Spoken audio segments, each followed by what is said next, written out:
It looked effortless, his relaxed smile, the tuxedo, the glass in hand. But beneath that facade was a man constantly managing perception. Good evening. I'm reporting on the life of American entertainer Jeanne Martin, born Dino Paul Crosty, the man who would become known as the King of Cool. He was born June 7, 1917, in Steubenville, Ohio, to Italian-American parents. Early on, he held odd jobs, including stockboy in an illegal casino and amateur boxer, before his singing talent drew attention.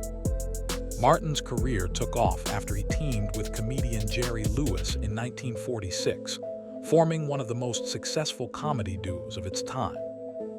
Their partnership ended in 1956, and Martin transitioned into a solo career in music, film, and television, most notably as the host of The Jeanne Martin Show. The public persona he cultivated, a relaxed crooner, always cool, seemingly unflappable, masked deeper complexity. Biographies suggest he carefully managed his image.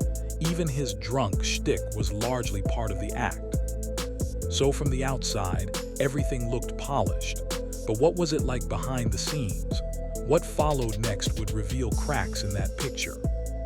While the cameras were rolling and the applause loud, the family dinners were quiet and growing quieter. During his peak years, Martin was married to his second wife, Jeanne Martin, née Dorothy Jean Beeger, a former model and once an Orange Bowl queen. Their marriage lasted from 1949 to 1973 and produced 3 children. At the same time, Martin had 4 children from his earlier marriage, bringing his total number of children to 7. Observers noted that his rising fame and the demands it placed on travel, appearances, and performances placed a strain on the home front.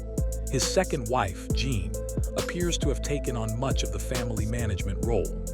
Meanwhile, Martin's public persona of easygoing charm contrasted with reports of emotional distance at home. In the hush behind the spotlight, gaps began to grow. Long absences, work trips, and a personality that preferred retreat over confrontation led to a growing sense of isolation in his family life. The next event would change everything. One moment flying high, the next moment gone, a tragedy that would redefine Martin's final years. In March 1987, Martin's eldest son with Jeanne, Dean Paul Martin, born 1951, died in a military jet crash at age 35. His death hit Martin hard. A recent article described Martin's later years as very, very sad, like a candle without a flame. Until then, Martin had maintained a busy performance schedule.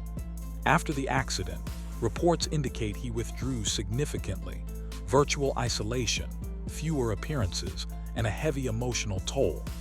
Close friends observed that he frequently dined alone, something highly unusual for the entertainer known for surrounded by friends Las Vegas nights. What this tragedy revealed was a fragility that had long been masked by his cool image. The man who made hardship look effortless was now visibly changed. The professional pace slowed and personal retreat became the norm. And though the world still knew his hits, the man behind them was quietly unraveling. The flashing lights dimmed, and so did the household that once buzzed with show business energy. Although Martin and Jeanne separated long before his son's death, their divorce was finalized in 1973. Emotional ties between the two lingered. Their divorce occurred during a period of personal and professional transition for Martin. After separation, Martin married a 3rd time, but those relationships did not regain the stability he once had. In the years that followed, his business engagements changed. Less frequent performances, fewer film roles, and a sense of retreat from the front lines of show business. Friends and insiders note that Martin's once effervescent social life became muted. He still appeared publicly, but the spark was missing. The workload decreased, and the persona faded from constant view. What was once a glamorous domestic scene, wives, children, frequent show business nights, became something far quieter.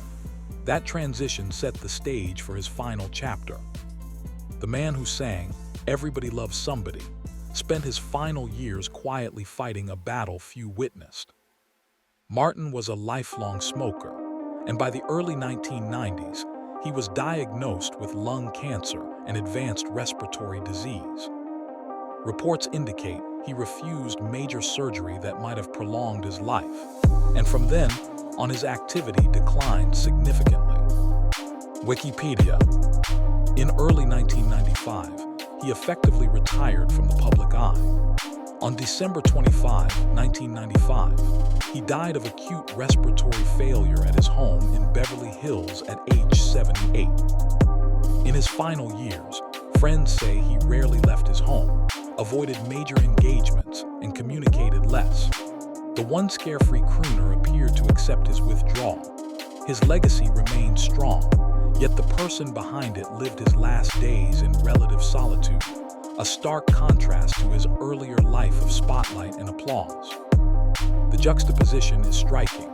A man of tremendous public presence whose final scene was one of quiet decline. The second chapter ended alone, years after the marriage had ended, and in a way closed the final book on this once public partnership. Jeanne Martin, Martin's second wife, passed away on August 24, 2016 at age 89. She had been battling cancer. In reports, her death came just weeks after the passing of their younger son, Jeanne Martin, marking a closely timed series of family losses. After her divorce from Martin, Jeanne largely remained out of the public spotlight, focusing on private life. Her passing reopened narratives of what had been a high-profile marriage, a life once lived in the glare of fame, and its quiet closing. For Martin's legacy, and for the family that remained, the end of Jeanne's life was a bookend to a story that began in shared ambition and ended with separate journeys.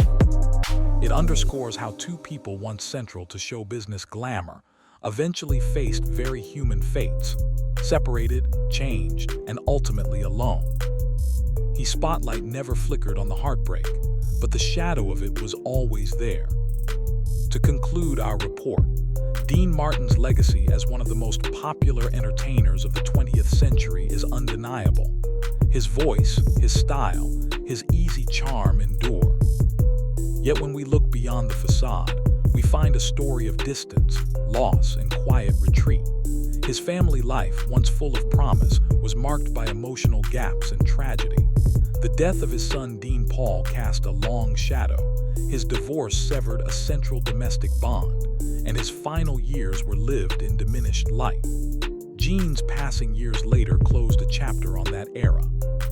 His career may sparkle forever, but his personal story reminds us that fame does not shield from pain. So the next time you hear, "That's Amore," or see the image of Tux-clad cool, remember, the man behind the song left behind a silence many never heard.